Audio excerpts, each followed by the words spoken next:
ஒரு சின்ன கேள்வி. இன்ஸ்பிரேஷன் எல்லாருக்கும் இருக்கும். இன்ஸ்பயர் ஆகாம ஒரு பாட்டும் வராது. சம்ஹவ் நமக்கு தெரியாமலே இன்ஸ்பயர் ஆகிறோம்.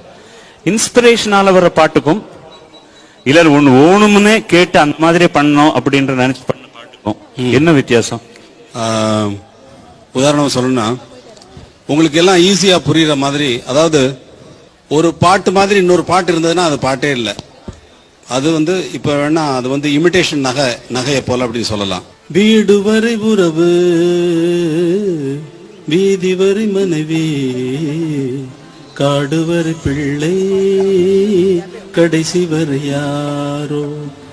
இது இதே பாட்டுல இதே டியூன்ல பேசுவது கிளியா பெண்ணரசி மொழியா, கோயில் கொண்ட சிலையா, கொத்து மலர் கொடியா பாடலாம். மாம்பழத்து வண்டு, வாசமலர் செண்டு, இப்படி எல்லாம் பாடலாம்.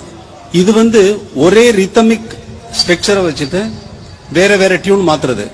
ஆனா ஆக்சுவலா இந்த பாட்டுக்கு எம்எஸ்வி சார்கிட்ட டைரக்டர் ஒரு சிச்சுவேஷன் சொல்லிட்டு, இப்போ நான் அவரை கேட்டேன்னா, கேள்வி கேட்டேன்னா, எம்எஸ்வி அண்ணன் விஸ்வநாதன் சார் அண்ணனை கேட்டேன்னா, அண்ணா இந்த பாட்டு ஆக்சுவல் கேரக்டரா பாடுறதா, வீடு வரை உறவு, வீதி வரை மனைவி, காடு வரை பிள்ளை, கடைசி வரை யாரோன்னு இருக்கு, ஒரு தத்துவார்த்த ரீதியா இருக்கு. இது நிஜமாவே ஒரு சன்னியாசி பாடக்கூடிய பாட்டு தானே, ஒரு சித்தர் பாடக்கூடிய பாட்டு தானேன்னு சொன்னா அதுக்கு டியூன் வேறையா இருக்கும். வீடு வீடு வரை உறவு, வீதி வரை மனைவி, காடு வரை பிள்ளை, அப்படி போயிடும். இதுவே ஒரு எல்லாத்தையுமே விட்டுட்டு லைஃப்ல ரொம்ப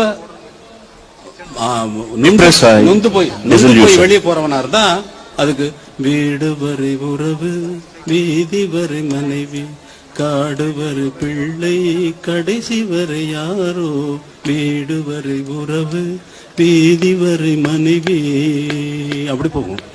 அதனால சிச்சுவேஷனுங்கிறது, இமிடேஷனுங்கிறது வேற, இன்ஸ்பிரேஷனுங்கிறது வேற.